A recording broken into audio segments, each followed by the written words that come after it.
The sheep. The boy sat for a moment and looked down into the sea. Suddenly he thought that it began to roar louder than ever. He looked up. Right in front of him, only a couple of meters away, stood a rugged and bare mountain wall. At its base the waves dashed into a foaming spray. The wild geese flew straight towards the cliff, and the boy did not see how they could avoid being dashed to pieces against it. Hardly had he wondered that Akka hadn't seen the danger in time when they were over by the mountain. Then he also noticed that in front of them was the half-round entrance to a grotto. Into this the geese steered, and the next moment they were safe. The first thing the wild geese thought of, before they gave themselves time to rejoice over their safety, was to see if all their comrades were also harbored.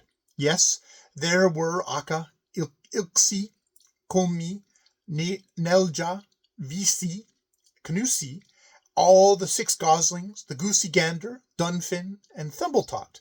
But Cassie from Nujola, the first left-hand goose, was missing, and no one knew anything about her fate.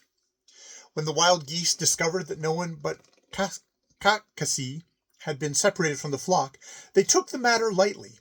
Kakasi was old and wise. She knew all their byways and their habits, and she, of course, would know how to find her way back to them.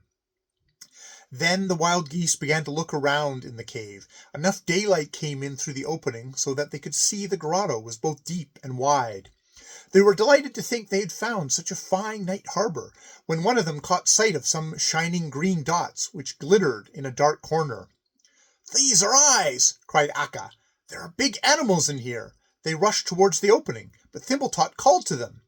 "There is nothing to run away from. It is only a few sheep who are lying alongside the grotto wall." When the wild geese had accustomed themselves to the dim daylight in the grotto, they saw the sheep very distinctly. The grown-up ones might be about as many as there were geese, but besides these were a few little lambs. An old ram with long twisted horns appeared to be the most lordly one of the flock. The wild geese went up to him with much bowing and scraping. "Well met in the wilderness," they greeted, but the big ram lay still and did not speak a word of welcome. Then the wild geese thought that the sheep were displeased because they had taken shelter in their grotto. "It is perhaps not permissible that we have come in here," said Akka, "but we cannot help it, for we are wind-driven. We have wandered about in the storm all day, and it would be very good to be allowed to stop here tonight." After that a long time passed before any of the sheep answered with words, but, on the other hand, it could be heard distinctly that a pair of them heaved deep sighs. Akka knew, to be sure, that sheep are always shy and peculiar, but these seemed to have no idea of how they should conduct themselves.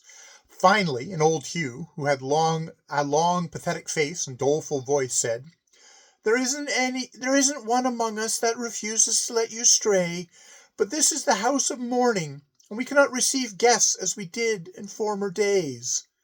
"You needn't worry about anything of that sort," said Akka. "If you knew what we have endured this day, you would surely understand that we are satisfied if only to get a safe spot to sleep on."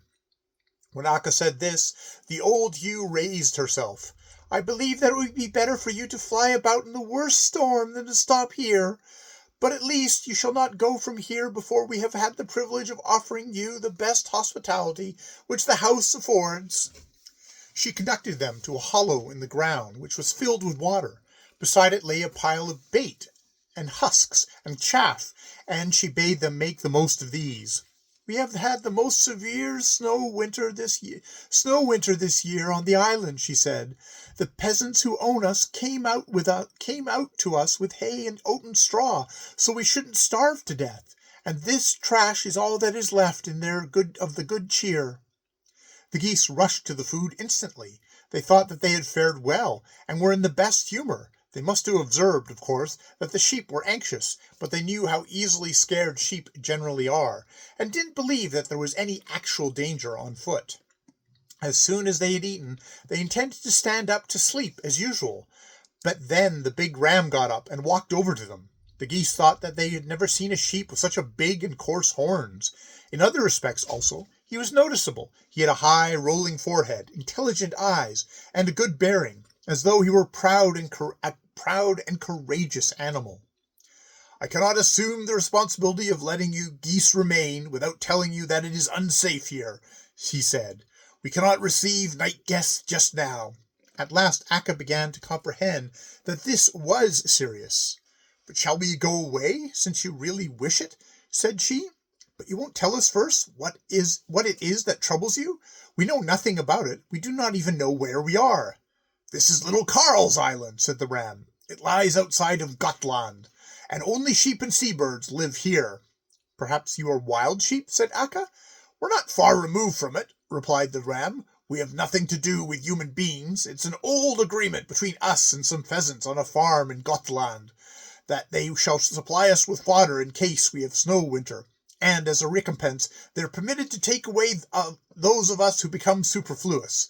The island is small, so we cannot feed very many of us, but otherwise we take care of ourselves all year round, and we do not live in houses with doors and locks, but we reside in grottos like these. Do you stay out here in the winter as well? Asked Akka, surprised. We do, answered the ram. We have good fodder up here in the mountain all year round. I think it sounds as if you might have it better than other sheep, said Akka. But what is the misfortune that has befallen you? It was a bitter cold last winter. The sea froze, and then 3 foxes came over here on the ice, and here they have been ever since. Otherwise, there are no dangerous animals here on the island. Oh, do foxes dare to attack such as you? Oh, no, not during the day. Then I can protect myself and mine, said the ram, shaking his horns. But they sneak upon us at night when we sleep in the grottos. We try to keep awake, but one must sleep in some of the time, and then they come upon us. They have already killed every sheep in the other grottos, and there were herds that were just as large as mine. It isn't pleasant to tell that we were so helpless, said the old ewe. We cannot help ourselves any better than if we were tame sheep. Do you think they will come here tonight? Asked Akka. There's nothing else in store for us, answered the old ewe. They were here last night and stole a lamb from us. They'll be sure to come again as long as there are any of us alive. This is what they have done in the other places. But if they are allowed to keep this up, you'll become entirely exterminated, said Akka. Oh, it won't be long before it is all over with the sheep on Lttl Krl's island, said the ewe. Akka stood there hesitatingly. It was not pleasant by any means to venture out in the storm again, and it wasn't good to remain in a house where such guests were expected. When she had pondered a while, she turned to Thumbletot. I wonder if you will help us, as you have done so many times before, said she. Yes, that he would like to do, he replied. It is a pity for you not to get any sleep, said the wild goose. But I wonder if you are able to keep awake until the fox comes, and then awaken us so we might fly away. The boy was so very glad of this, for anything was better than to go out in the storm again, so he promised to keep awake. He went down to the grotto opening, crawled in behind a stone, that he might be shielded from the storm, and sat down to watch.